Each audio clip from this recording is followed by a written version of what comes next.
Alhamdulillah, kita masih dikumpulkan di dalam keistiqomahan kita, di dalam menuntut ilmu, di dalam memperjuangkan ajaran baginda Muhammad SAW. Tentunya ketika kita menuntut ilmu, kita harus tahu kepada siapa kita menuntut ilmu. Disebutkan dalam kitab Risalah Ahli Sunnati wal Jamaah yang dikarang oleh pencetus Nahdlatul Ulama, yaitu Kiai Haji Hasyim Asy'ari. Di situ dijelaskan tentang bab khusus tentang kehati-hatian di dalam mencari ilmu. Tentunya yang pertama, situ ada 2 poin. Yang pertama, jangan engkau menuntut ilmu kepada ahli bid'ah. Apa? Ahli bid'ah. Ahli bid'ah itu yang tidak sejalan dengan ahli sunnah wal jamaah. Itu pertama. Jangan berguru kepada orang yang ahli bid'ah. Yang kedua yang diperhatikan adalah jangan engkau berguru kepada amal la yu'raf fit talab, yaitu jangan engkau berguru kepada orang yang tidak jelas kepada siapa gurunya itu berguru. Jadi harus jelas gurunya ini belajar kepada gurunya siapa. Terus kalau bisa bersanad kepada baginda Muhammad sallallahu alaihi wasallam. Jadi jangan diremehkan kepada siapa kita itu berguru. Itu penting. Tidak ada satu ulama yang mengatakan kamu terserah belajar sama siapa saja, terserah ambil ilmu terserah engkau. Tidak ada ulama mengatakan itu seperti itu. Mereka apa? Sangatlah berhati-hati dalam mencari ilmu kepada siapa gurunya itu belajar. Guru-gurunya lagi belajar kepada gurunya siapa. Nah, itu harus dipertanyakan. Sekarang ini apa? Karena saking canggihnya media sosial ini, apapun yang kita lihat di YouTube, kuplukan, sorbanan, semua dianggap ulama. Hati-hati, hati-hati. Kita harus jelas di dalam mengetahui siapa orang tersebut, belajar kepada siapa. Nah, itu penting. Nah, ngali YouTube, nopo gurunya bukan jelas, dengan skip. Jangan sampai kita tidak tahu gurunya, pokoknya apik ditonton. Nah, hati-hati, ini bahaya. Walaupun itu benar, itu. Saking kehati-hatiannya seorang ulama itu menjadikan satu bab khusus tentang kehati-hatian di dalam mencari ilmu. Karena ilmu ini butuh yang namanya sanad. Kalau orang nggak ada sanadnya, maka dia akan bisa mengatakan apa yang dia kehendaki daripada nafsunya. Oleh karena harus ada guru yang membimbing jalannya seorang murid, seperti itu. Kiai Hamid Pasuruan pernah mengatakan, mangkana model-model fa akhiruhu model-model. Paham? Mangkana model-model fa akhiruhu model-model. Niki bahasa Jawa dicampur bahasa Arab niki. Di sini ada makna yang besar. Ya, Hamid Pasuruan mengatakan seperti itu. Orang yang gurunya yang nggak jelas, model-model sing aneh-aneh gurunya niku, maka akhirnya dia akan model-model. Paham model-model? Model-model nggih, mboten karuan model nggih. Bismillahirrahmanirrahim. Fi fadilati birril walidain. Di dalam keutamaan orang itu berbakti kepada kedua orang tuanya.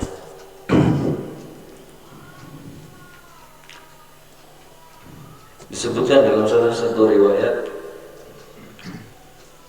la yara wajhi, kata baginda Muhammad SAW, tidak ada atau tidak bisa seseorang itu melihat wajahku, kata baginda Muhammad SAW, thalathatu anfus, ada 3 orang yang dia tidak bisa memandang wajah baginda Muhammad SAW. Siapakah orang tersebut?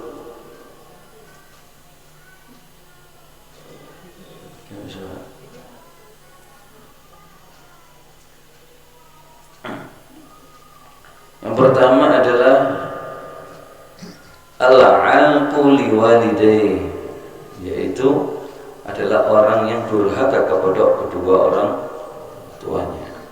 Itu tidak bisa memandang wajah baginda Muhammad SAW. Walaupun dia ahli ibadah, ahli sedekah, ahli puasa, kalau dia mengganggu atau membuat hati orang tuanya itu sedih, maka dia tidak bisa memandang wajah Nabi Muhammad SAW.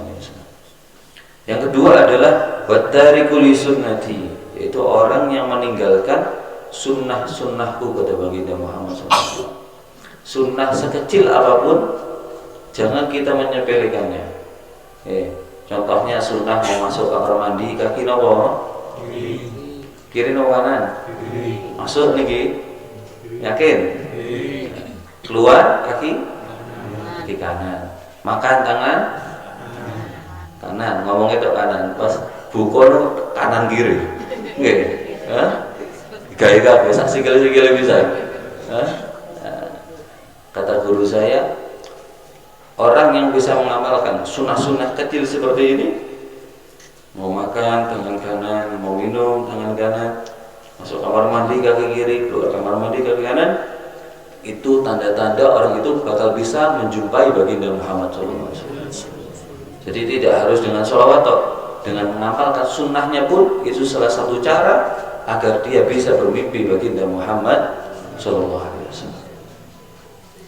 Yang ketiga adalah orang yang tidak bisa memandang wajah baginda Muhammad SAW.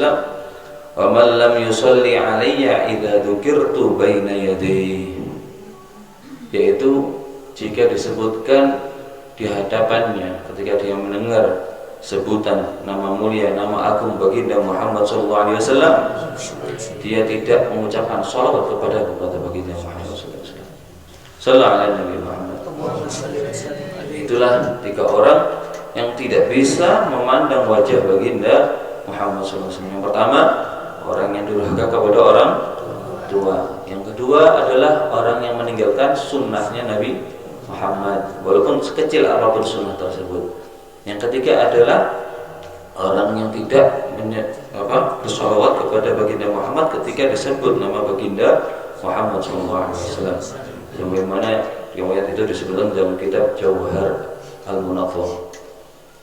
Bismillahirrahmanirrahim. Wa qala Nabi sallallahu alaihi wasallam, ridho rabbi fi ridhol walid wa sakhatullahi fi sakhatil walid. Baginda Muhammad sallallahu alaihi wasallam bersabda, ridhonya Allah Subhanahu wa taala terletak di dalam keridhaan seorang tua, dan murkanya Allah Subhanahu wa taala terletak dalam kemurkaan kedua orang tua. Ketika kita sudah bisa mendapatkan ridhonya orang tua, maka disitulah kita mendapatkan ridhonya Allah Subhanahu wa taala. Betapa banyak orang mencari ridhonya Allah itu di luar rumahnya, tapi hakikatnya di dalam rumahnya itu ada ridhonya orang tua. Kepada siapa? Yaitu kedua orang tua ini. Wa qala alaihi salatu wassalam, birru aba'akum tabarrakum abna'ukum wa'ifu ta'ifan nisa'ukum. Bersabda baginda Muhammad SAW, berbaktilah kalian kepada kedua orang tua kalian, niscaya anak-anak kalian akan berbakti kepada kalian. Kalau kita sudah bisa berbakti kepada kedua orang tua, maka anak-anak kita nantinya akan berbakti kepada kita. Fa'ifu ta'ifan nisa'ukum, dan jagalah diri kalian jangan sampai mengganggu atau mempermainkan seorang wanita. Maka anak-anak perempuan kalian nantinya juga akan menjaga dirinya, atau anak-anak kalian akan menjaga dirinya dari tidak mengganggu seorang wanita. Jadi kasarannya dalam kita itu sering dengar hukum karma, hukum karma. Bagaimana Anda melakukan, di situ juga Anda dibalas. Wa qala alaihi salatu wassalam, man asbaha wa lahu abawani radiyani anhu aw ahaduhuma futihat lahu abwabul jannah. Siapa orang yang di pagi harinya dia mendapatkan keridhaan kedua orang tuanya atau salah satu kedua orang tuanya, maka disitulah Allah Subhanahu wa Ta'ala membukakan pintu-pintu surga, dibuka semuanya oleh Allah Subhanahu wa Ta'ala. Oleh karena itu, kalau kita mau beraktivitas apapun, mau bekerja, mau belajar, maupun melakukan apapun itu, agar hari di situ Allah Subhanahu wa Ta'ala memberkahi apa yang kita lakukan, aktivitas kita, maka hendaklah pertama meminta ridho kepada orang tua. Mau berangkat salaman, salaman diambung niku tangane tiang sepahe nggih. Ini apa niki? Kupluk niki. Iki lho, kening orang tua kita cium. Terakhir kapan kita mencium kening orang tua? Paling pantun riatin tok. Itu pun riatin paling mek salaman tok ada. Ini perlu kita perhatikan. Ketika seorang anak mencium kening orang tua, maka hilangkan semua kesumpukan yang dia alami. Saya selalu jenengan rawasaken, sumpuk-sumpuk hilang ketika kita mencium kening orang tua. Wa man amsa wa lahu abawani sakhitani alaihi aw ahaduhuma futihat lahu abwabu jahannam. Ya Allah. Siapa orang yang di sore harinya dan kedua orang tuanya murka, atau salah satu orang tuanya murka kepadanya, maka disitulah Allah Subhanahu wa Ta'ala membukakan semua pintu nerakanya Allah Subhanahu wa Ta'ala. Bahayanya apa? Ketika Allah sudah bukakan pintu nerakanya sebesar-besarnya, setelah dia mendapatkan murkanya orang tua, nah kok dia meninggal dunia, jelas langsung dikirim tentu pundi, JNT, kirim tentu pundi, alamatnya kemana itu? Dan berikut. Semoga Allah SWT menjadikan kita orang yang berbakti kepada orang tua. Bagaimana caranya orang tuanya sudah meninggal dunia dan dia cara berbaktinya kepada orang tuanya bagaimana? Yang pertama yaitu dengan membacakan istighfar, mendoakannya ketika di hari Jumat contohnya kita berziarah ke makam kedua orang tua, di situ diantaranya menyambung tali silaturahim kedua orang tuanya, itu diantaranya ketika orang tuanya sudah meninggal dunia. Waqala alaihi salatu wassalam, bersabda baginda Muhammad sallallahu alaihi wasallam, idza kunta fis shalah fada'aka abuka fa'ajibhu wa in da'atka ummuka fa'ajibha. Kata Nabi baginda Muhammad sallallahu alaihi wasallam, jika engkau lagi sholat sunnah, contohnya sholat duha, kita lagi sholat duha, kemudian ayahmu memanggilmu, contohnya iki apa jenenge tempe nih momane seumpamane nggih pas derenge poso-poso pun jenengan turuti niku tempe nggih batal mangke poso jenengan. Nilai tempe iki kok kurang siap iki di meja lagi sholat kita sholat sunnah, tinggalkan itu sholat sunnah, batalkan, karena lebih wajib mana kita memenuhi panggilan orang tua. Dan begitu pula juga ibumu, lebih-lebih ibumu.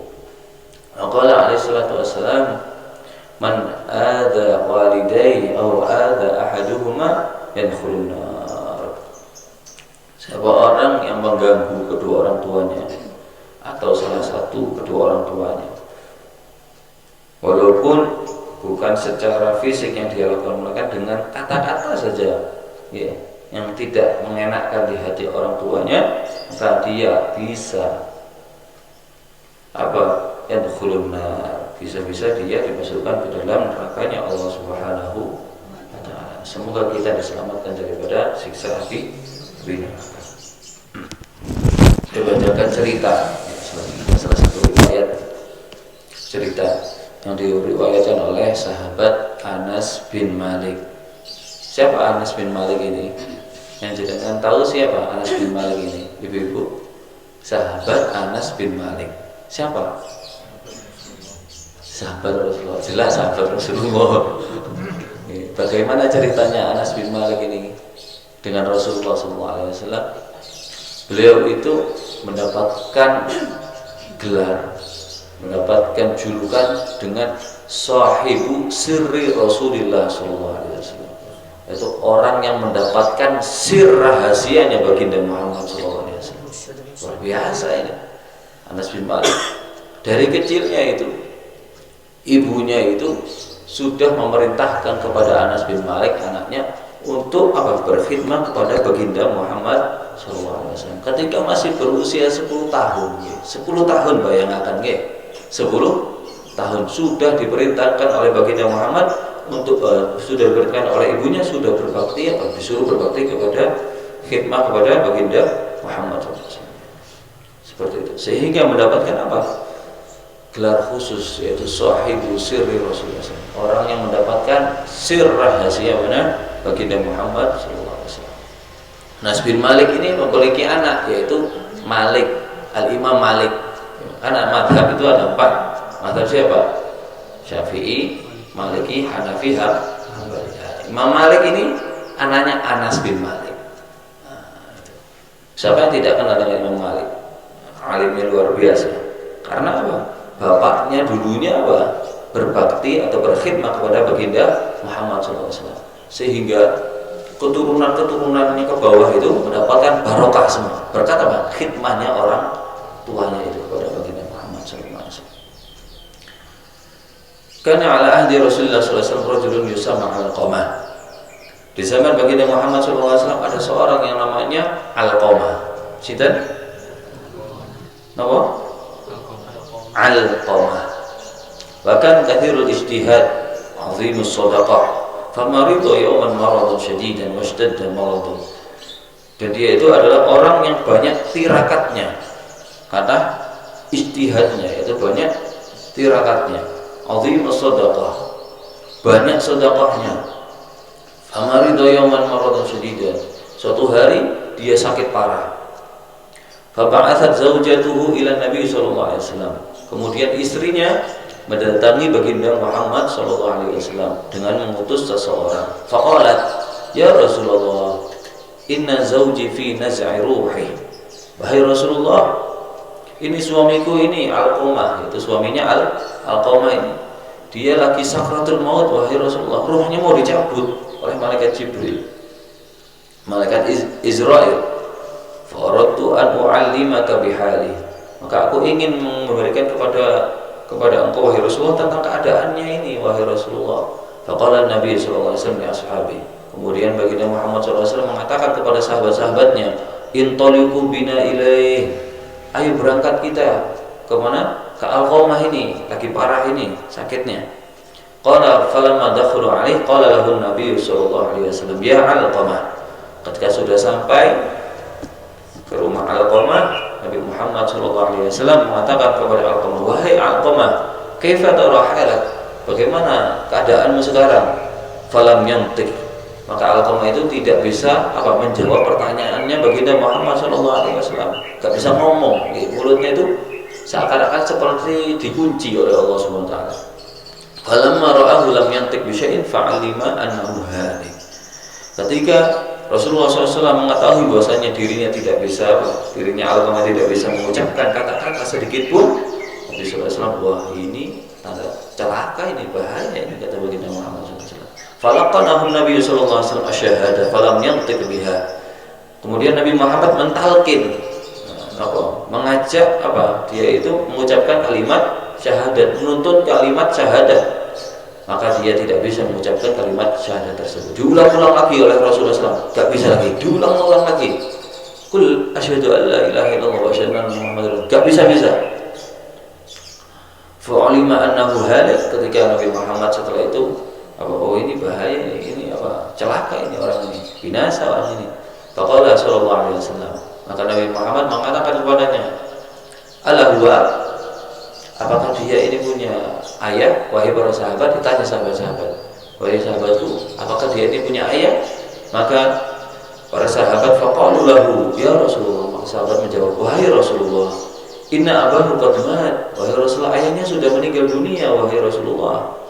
Wa inna lahu umman kabiratus sin, tetapi wa inna lahu umman kabiratus sin, akan tapi dia memiliki seorang ibu, tapi ibunya sudah tua wahai Rasulullah. Fada'a biha Nabi sallallahu alaihi wasallam fa'atau biha ilaihi sallallahu alaihi wasallam, kemudian didatangkanlah siapa? Ibunya tadi kepada kehadapan baginda Muhammad sallallahu alaihi wasallam.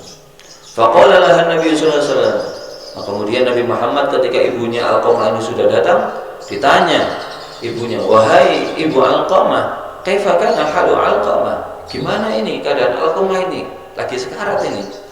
Faqalat ya Rasulullah, kana yasum wa yatasaddaq wa yusalli wa kana fa'ilan lil khair lakinni sakhitah alaih. Ya Allah, wahai Rasulullah, dia ini ahli puasa, dia ini ahli sedekah, dia ini ahli sholat, dan dia ini suka yang namanya kebaikan. Akan tetapi wahai Rasulullah, aku murka kepadanya. Aku murka kepadanya wahai Rasulullah. Walaupun dia ahli ibadah seperti itu, tapi hatiku sedih gara-gara dia. Gara-gara apa? Di annahu kana yu'thiru zawjatahu ala ummi, karena dia lebih mengutamakan istrinya daripada aku wahai Rasulullah. Istrinya diutamakan wahai Rasulullah ketimbang aku ini wahai Rasulullah. Aku ini udah tua renta, tidak dihiraukan oleh dia wahai Rasulullah. Faqala lahu Nabi sallallahu alaihi wasallam, faqala Nabi sallallahu alaihi wasallam, maka Nabi Muhammad mengatakan kepada sebagian para sahabatnya, intalik wajma' hataban hatta uhraqahu bin nar. Wahai para sahabat, ayo pergi, kumpulkan yang namanya kayu bakar, mari kita bakar bersama-sama anak ini. Digitukan para sahabat diajak mencari kayu bakar untuk apa? Membakar anak yang durhaka ini kepada orang tua. Faqalat ya Rasulullah, la taf'al bi waladi wa thamrati fuadi. Maka ibunya mengatakan kepada Rasulullah, wahai Rasulullah, jangan dilakukan. Ini buah hatiku ini wahai Rasulullah. Karena anak itu apa? Buah hati, nggih. Buah hati nama sayur hati nama berkedel hati. Hah? Ini buah hatiku ini wahai Rasulullah. Jangan engkau bakar wahai Rasulullah. Faqala Nabi sallallahu alaihi wasallam, fa'adzabullahi asyad, innallaha ta'ala lam yarda illa biridha.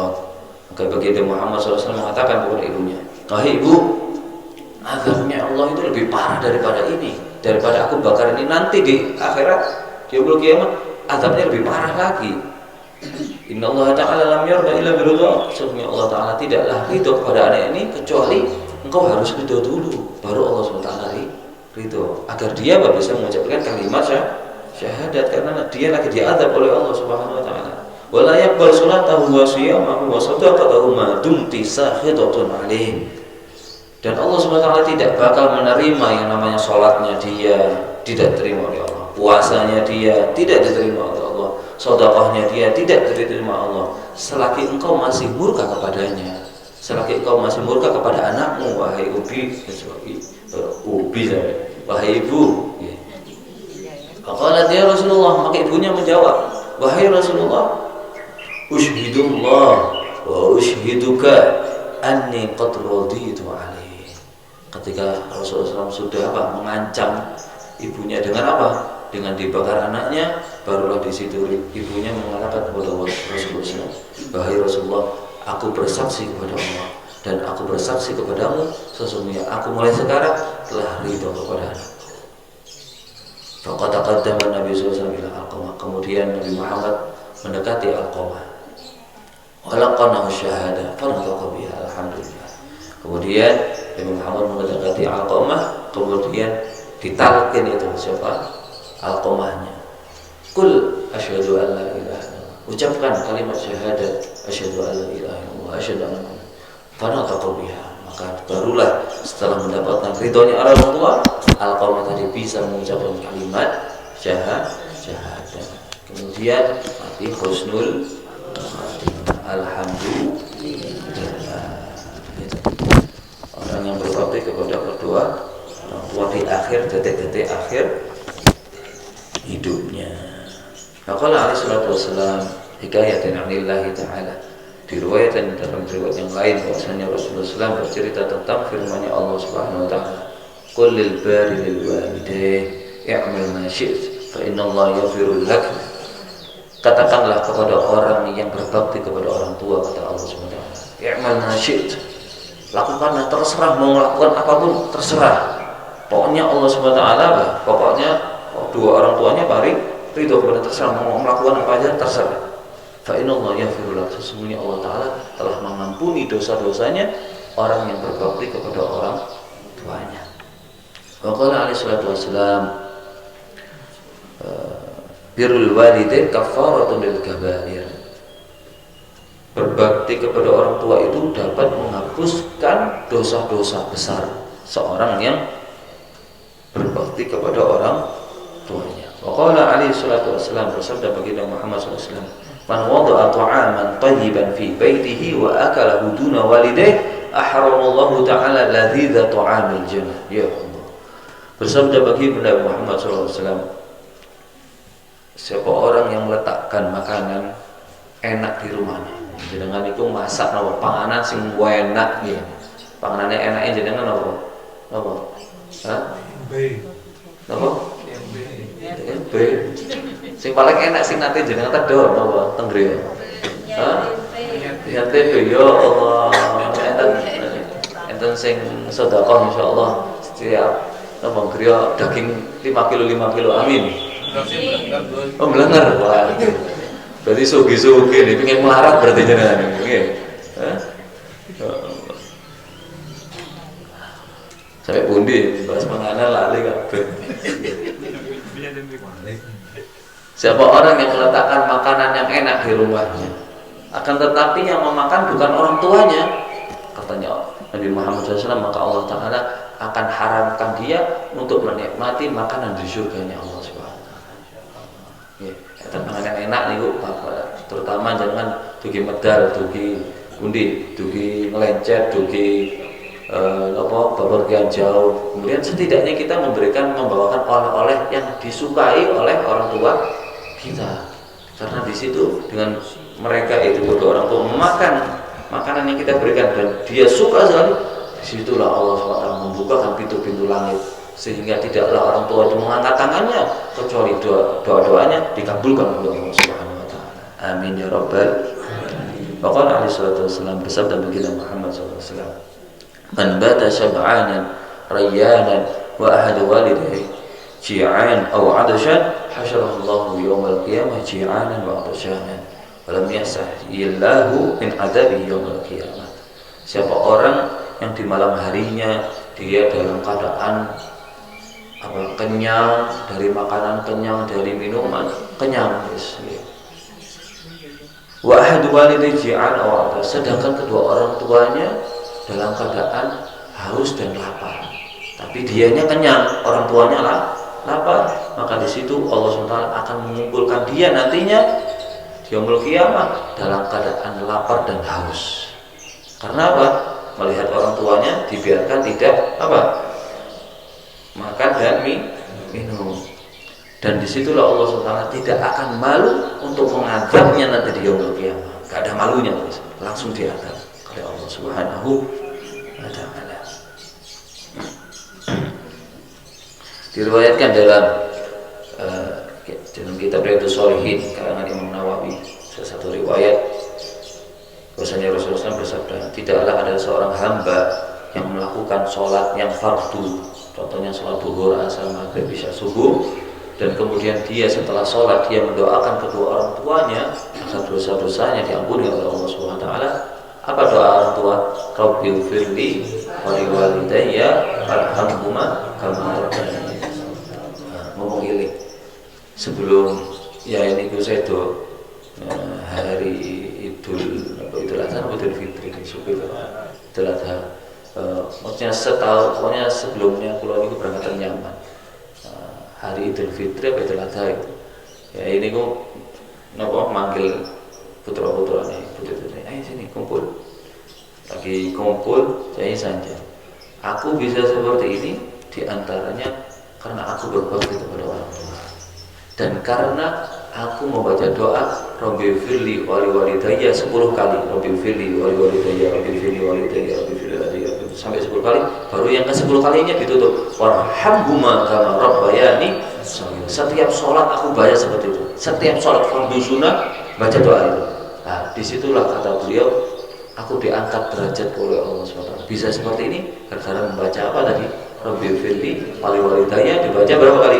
9 kali atau 10 kali. 10 kali, yang pas 10-nya dilengkapi warhamhuma kama rabbayani shaghira.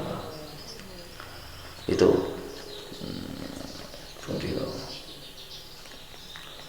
tidaklah ada seorang anak yang sholat fardu kemudian dia mendoakan kedua orang tuanya dengan maghfirah, dengan memintakan ampunan untuk kedua orang tuanya, kecuali Allah SWT akan mengijabahi doa-doanya dan Allah Ta'ala akan mengampuni dosa orang tuanya dengan berkat doanya anak tadi kepada orang tuanya. Walau kana fasiqain, walaupun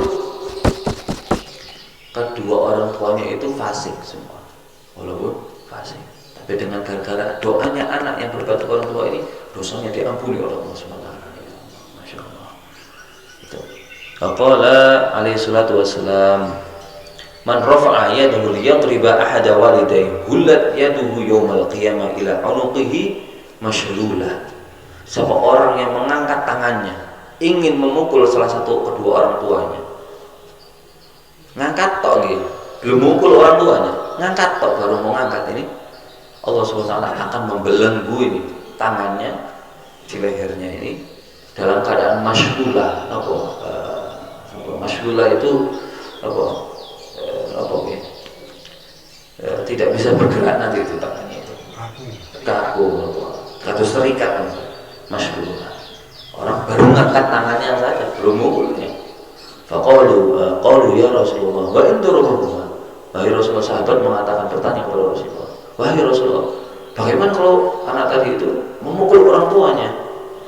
Qala tuqta'u yaduhu qabla an yajuza 'ala sirat wa tadribuhu al-malaikah. Maka kalau orang yang sudah berani memukul orang tuanya, tangannya akan dipotong sebelum dia melewati yang namanya siratal mustaqim. Dan disitulah malaikat juga bakal memukulnya. Malaikat senggepui, amblas ini kan. Itu. Semoga Allah Ta'ala dengan istiqomahnya kita hadir majelis seperti ini, semoga menambah kebaktian kita kepada orang tua kita, baik yang masih hidup maupun yang sudah meninggal dunia. Yang sudah meninggal dunia semoga orang tua diampuni dosa-dosanya, dan yang masih hidup semoga dipanjangkan umurnya oleh Allah Subhanahu wa Ta'ala. Amin ya rabbal